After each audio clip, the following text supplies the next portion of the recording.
Hello friends, आज मैं आपसे पेडागोजी ऑफ सोशल साइंस का एक टॉपिक है जो मैं आपसे शेयर कर रही हूँ। ये क्वेश्चन जो आता है एक पेपर में, इसके नोट्स हैं।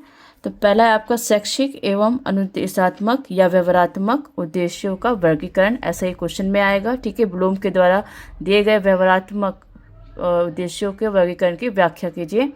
तो पहले आप इंट्रोडक्शन लिखोगे कि व्यवहारात्मक शैक्षिक उद्देश्य क्या होता है। तो इसका वर्गीकरण करने का दिशा में अनेक विद्वानों द्वारा प्रयास किए गए हैं। प्रयास किए गए हैं, परंतु B.S. ब्लूम का और इनके सहयोगियों द्वारा जो 1956 में जो किया गया प्रयास है, ये सराहनीय है।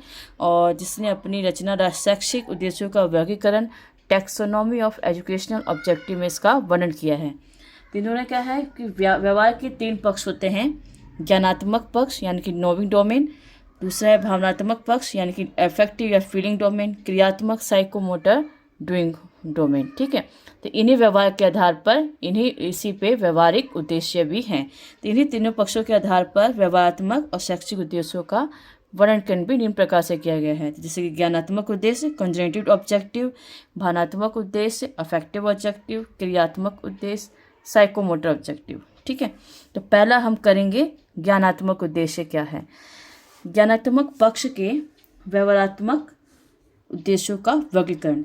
इसमें ब्लूम ने यह समझाया है कि ज्ञानात्मक पक्ष में सरल से हमें कठिन की ओर जाना है। सरल से कठिन यानी कि सिंपल टू कॉम्प्लेक्स। इसमें शिक्षण अधिगम का निम्न स्तर से आरंभ करके ऊंचे स्तर तक ले जाने के दृष्टिकोण को ध्यान में रखते हुए इसे 6 वर्गों में विभाजित किया गया है। ये 6 वर्ग है आपका।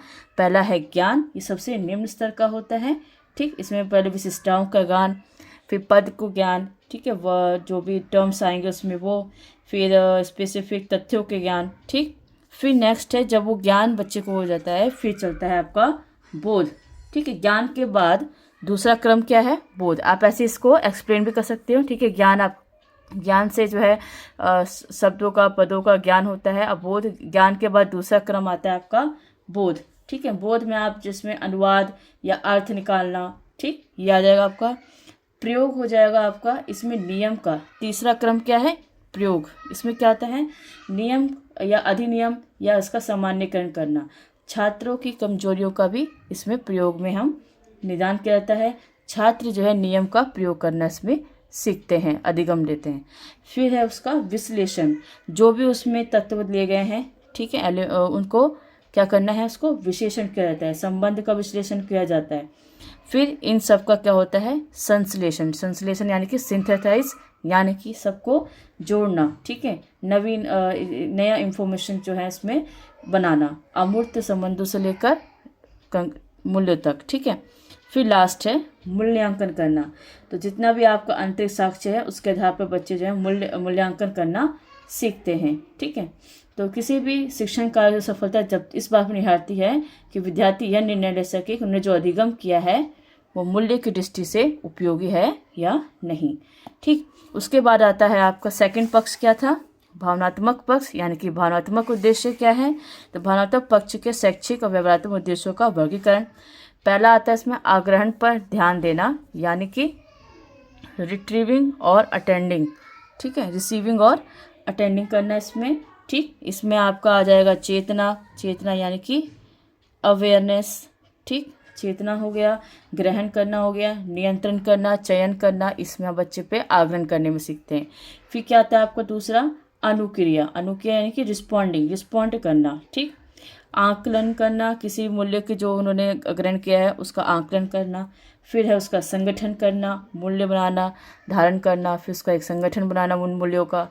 और लास्ट में है मूल्य प्रणाली या चारित्रीकरण का विश्लेषणीकरण करना, यानी कि जनरलाइज्ड समझ, जितना भी उन्होंने सीखा है उसको जनरलाइज करना, भावनात्मक उसको ग्रहण करना। ठीक, थर्ड है आपका नेक्स्ट क्रियात्मक पक्ष के शैक्षिक व व्यवहारात्मक उद्देश्यों की वर्गीकरण। इसमें आप जब तक बालक जो है अपने भौतिक और सामाजिक वातावरण के साथ समायोजन नहीं करेगा, तब क्रियात्मक नहीं करेगा, तो उसका करना बड़ा आवश्यक है अधिगम में। तो पहला है आपका सहज क्रियात्मक अंग संचालन। तो पहला जो है बच्चा अंग संचालन धीरे धीरे जब तक उसके जो नियंत्रण में नहीं होता, जैसे हाथ जैसे अगर उसको उसमें इतना पता चल जाता है कि अगर हाथ पे चींटी चल रही है तो उसको हटाना है। ठीक, तो ये हो गया आपका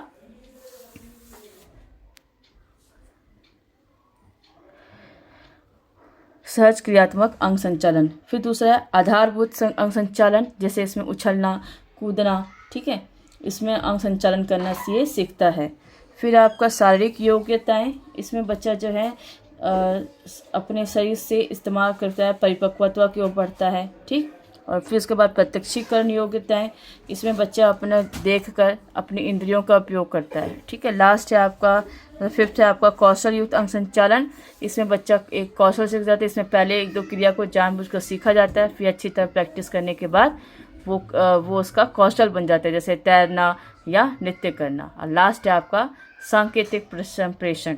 ठीक, संकेतों द्वारा समझना, पूर्ण कौशल के साथ साथ अभिव्यक्त करना भी। ठीक है, सबके साथ संप्रेषण हो सके सांकेतिक से भी। तो ये आपका था ब्लूम का शैक्षिक एवं अनुदेशात्मक व्यवहारात्मक अनुदेशों का वर्गीकरण। या व्यवहारात्मक उद्देश्य क्या है, तो व्यवहार उद्देश्य आप लिखोगे 3 पक्ष होते हैं, इन्हीं तीनों पक्ष पे 3 उद्देश्य बताए गए हैं और ये टर्म्स दिए गए हैं। ठीक है, बुक में आपको इन्हीं को आप एक्सप्लेन कर सकते हो और अच्छे से बुक से देखकर, पर ये पॉइंट्स आप जो है इतना लिख सकते हो और उसके बाद इनको थोड़ा थोड़ा एक्सप्लेन कर सकते हो। तो ये आपका एक आंसर कंप्लीट है।